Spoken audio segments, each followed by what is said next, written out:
اللہ الرحمن الرحیم۔ السلام علیکم۔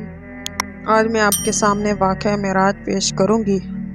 سیرت طیبہ صلی اللہ علیہ وآلہ وسلم کا کوئی ذکر اس وقت تک مکمل نہیں ہوتا جب تک اس ذکر و بیان میں واقعہ معراج شامل نہ ہو۔ معراج لفظی اعتبار سے عروج کی انتہا اور ماحصل کو کہتے ہیں، لیکن دو عالم صلی اللہ علیہ وآلہ وسلم کو جو معراج کا شرف حاصل ہوا، اس فضیلت حق کو صحیح معنوں میں سمجھنے کے چند خاص باتوں کا ذہن میں رکھنا ضروری ہے۔ قرآن کریم میں واقعہ معراج کے سلسلے میں 2 سورہ مبارکہ آئی ہیں۔ یہ سورہ اسراء اور سورہ نجم کے ناموں سے موسوم ہیں۔ یہ عظیم واقعہ بعثت نبوی کے ابتدائی دنوں میں پیش آیا، جب آپ صلی اللہ علیہ وآلہ وسلم سفر طائف سے واپسی تشریف لائے تھے۔ طائف والوں نے اہل مکہ کی طرح نہ صرف آپ کی بات نہیں سنی تھی، بلکہ آپ کو بچوں اور غلاموں کے ذریعے سخت اذیت پہنچائی۔ آپ صلی اللہ علیہ وآلہ وسلم طائف سے نہ صرف دل شکستہ واپس لوٹے تھے، بلکہ آپ کا تمام جسم لہو لہان ہو چکا تھا۔ ایسے عالم میں بشرا تقاضا تو بلا شبہ یہ تھا کہ ایسے ظالموں کے لیے بد دعا کی جاتی، مگر آپ صلی اللہ علیہ وآلہ وسلم رحمت عالم تھے۔ بد دعا کی بجائے آپ نے طائف والوں کے حق میں دعا فرمائی، اور اس بات کی صبر کی انتہا کہا جا سکتا ہے۔ قرآن میں ذکر ہے کہ طائف کے اشرار والوں کی تعذیب کے لیے اللہ تعالیٰ نے ان 2 فرشتوں کو آپ کے پاس بھیجا تھا، جو ان 2 پہاڑوں پر مقرر تھے جن کے درمیان طائف کا شہر آباد تھا۔ ان فرشتوں نے اللہ کا یہ پیغام آپ کو سنایا تھا کہ اگر سرکار دو عالم صلی اللہ علیہ وسلم حکم دیں تو طائف کے ارد گرد اور ان دونوں پہاڑوں کو ملا کر پورے شہر کو برباد کر دیا جائے، مگر آپ صلی اللہ علیہ وآلہ وسلم نے فرشتوں کو منع کر دیا اور دعا کی، اللہ تعالیٰ ان لوگوں کی اولادوں میں ایسے لوگ پیدا کرے جو اس کے دین کو سربلند کریں۔ واقعہ معراج کے پس پردہ سے راز ہائے سربستہ بھی ہیں، جن میں سے چند انسانی عقل کی رسائی ممکن ہے، اور بہت سے اسرار نہانی ایسے ہیں جو انسانی عقل ادراک سے ماورا ہیں۔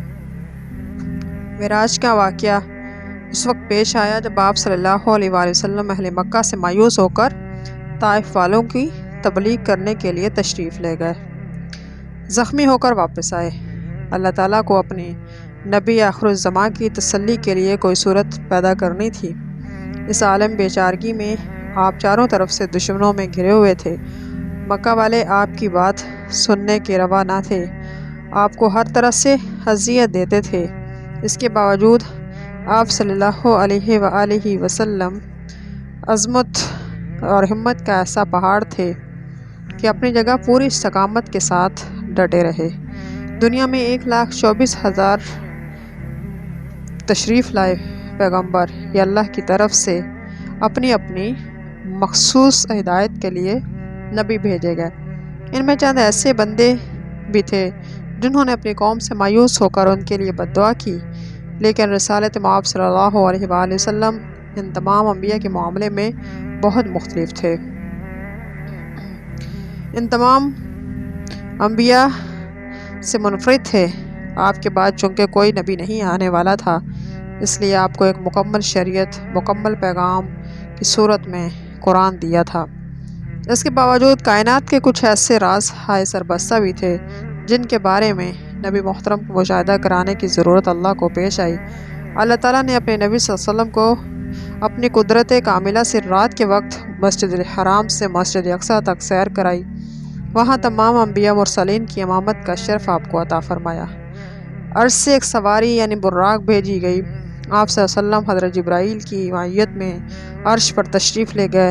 قرآن پاک میں واقعہ معراج کے سلسلے میں ارشاد باری ہے کہ ترجمہ ان کی آنکھ نہ تو اس طرف مائل ہوئی اور نہ حد سے آگے بڑھی، انہوں نے اپنے پروردگار کی قدرت کی کتنی ہی بڑی بڑی نشانیاں دیکھی۔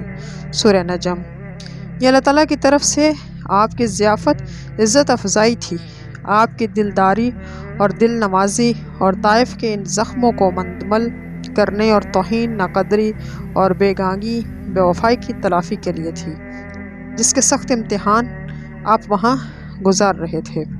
اس رات آپ کو مدینہ سے بیت الحرام قدرت غیبی کے ساتھ لے جانا، وہاں سے مسجد اقصیٰ تک پہنچایا گیا، اور اس کے بعد ان مقام قرب الاقتصاد، ساتوں آسمان کی سیر، اللہ تعالیٰ کی نشانیوں کے مشاہدے، انبیاء کرام سے ملاقات، وہ تمام واقعات پیش آئے جس کے بارے میں خود اللہ تعالیٰ نے قرآن پاک میں تصدیق فرمائی ہے۔ جب صبح کو آپ نے لوگوں کو اس واقعے کی خبر دی، قریش نے اس پر بے حد تعجب کا اظہار کیا، اس کو ایک ناممکن امر محال قرار دیا۔ انہوں نے آپ کو جھٹلایا، مذاق اڑایا۔ حضرت ابوبکر صدیق رضی اللہ تعالیٰ یہ سن کر، آپ نے ایسی بات کہی تو سچ کہی ہے، تم کو اس پر تعجب کیوں ہے؟ خدا کی قسم آپ مجھے یہ خبر دے دیں، وہی آپ کے پاس دن رات کے کسی حصے میں آسمان سے زمین تک آ جاتی ہے تو میں آپ کی تصدیق کرتا ہوں۔ دراصل واقعہ معراج اعلیٰ ترین انسانی شرف ہے، آپ سے پہلے آپ کے بعد کسی کو نصیب نہیں ہوا۔ معراج کے ذریعے اللہ تعالیٰ نے اپنے بندے اور رسول کو سب کچھ عطا کیا، اور جو اسرار الہی میں شامل ہے، اس سے پہلے کسی نبی کو اس اسرار سے روشناس نہیں کرایا گیا۔ یہ کوئی ایسا ضمنی واقعہ نہ تھا، اس میں آپ صلی اللہ علیہ وسلم اللہ کی بڑی بڑی نشانیوں کا مشاہدہ کرایا گیا۔ زمینوں اور آسمان کی بادشاہت بے پردہ، بے حجاب ہو کر آپ کے سامنے آ گئی۔ نبوت کے اس غیبی آسمانی سفر میں اس کے علاوہ بھی بہت بلند و لطیف مطلب پوشیدہ ہیں، اور اس میں بہت دور اشارات کیے گئے ہیں۔ یہ دونوں سورہ اسراء اور سورہ نجم جو واقعہ معراج کے سلسلے میں نازل ہوئی، یہ اعلان کرتی ہے کہ رسول اللہ صلی اللہ علیہ وسلم دونوں قبلوں، مسجد حرام اور مسجد اقصیٰ کے نبی، اور دونوں سمتوں مشرق اور مغرب کے امام، اپنے پیش رو تمام انبیاء کی وارث، اور بعد میں آنے والی پوری نسل انسانی کے رہبر رہنما ہیں۔ آپ کی شخصیت آپ کے سفر معراج میں مکہ، بیت المقدس سے مسجد اقصیٰ ہے ہمہ گوش ہوگی۔ آپ کی امامت تمام انبیاء نے نماز پڑھی۔ یہ دراصل آپ کے پیغام اور دعوت کی عافیت اور آپ کی امامت ہر طبقہ انسانی کے لیے آپ کی تعلیمات کی ہمہ گیری اور صلاحیت کی دلیل ہے۔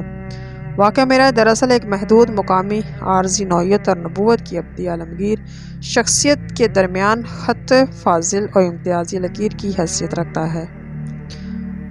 آپ جس گروہ یا باجماعت سے تعلق رکھتے ہیں، وہ خدا کے بھیجے ہوئے نبیوں اور رسولوں کی صف ہے، جو آسمان کا پیغام زمین والوں اور خالق کا پیغام مخلوق کو پہنچاتے ہیں، اور ان سے پوری نوع انسانی زمانہ تاریخ، رنگ و نسل، ملک و قوم سے قطع نظر سرفراز بلند ہوتی ہے اور اس کی قسمت جاگتی ہے۔ اس موقع پر اللہ نے آپ پر اور آپ کی امت پر 50 وقتوں کی نماز فرض فرمائی۔